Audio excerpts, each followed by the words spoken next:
For most maps, the strategy to get to high rounds is by training.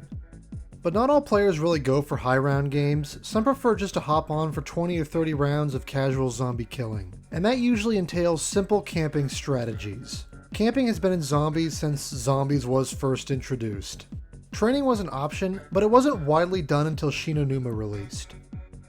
In Verrückt, many love to camp on the balcony near Double Tap, but a fun spot for early rounds is actually the power room with the door to the showers closed. As for some reason, the zombies do not spawn in the barrier at the bottom of the stairs with this configuration of doors. Perhaps it's some weird form of spawn manipulation. Either way, camping here while hitting the box until it moves is pretty interesting, as there's a long way before the zombies can reach you. A spot I like on Shinonuma for the early rounds is keeping the door to the comms room closed next to the box, along with the stairs to spawn.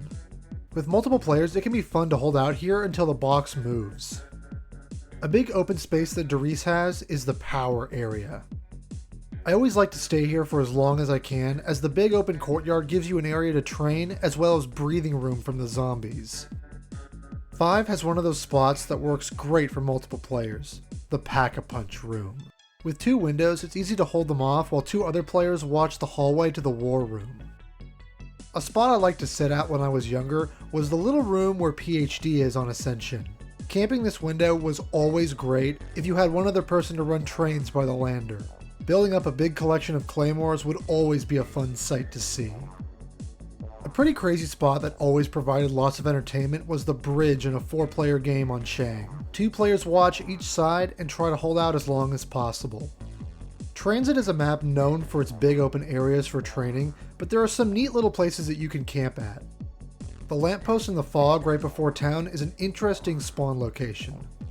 All the zombies will only spawn past the car to the right, giving you a lot of time before they reach you. So you could camp here under the post as long as you have the power on. There's of course the bank vault with the pack door open, which when staying here will prevent zombies from spawning down below as long as you stay off the stairs. The bus itself is very much like a camping spot, but rather one that moves. Die Rise is packed full of spots to camp.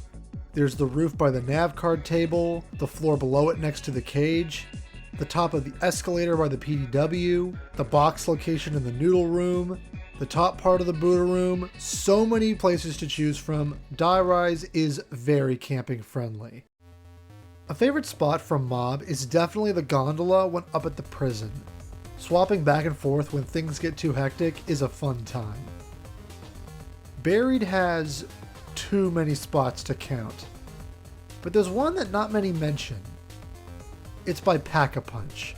With a single barrier you could cover with a trample steam, staying down here is lots of fun if you can reach it. My favorite all-time camping spot on Origins has to be the jump up spot where the secondary lightning staff part is. You usually duck out of here quickly after grabbing it, but hanging out here with an upgraded staff can be a lot of fun. You even get a little window view inside of the dig site. There's always the universal camping spots that lots of players know, like the top of Noct, the catwalk on Doris, the halls of the elevator on 5, but there are plenty of interesting places to be made by just keeping doors closed.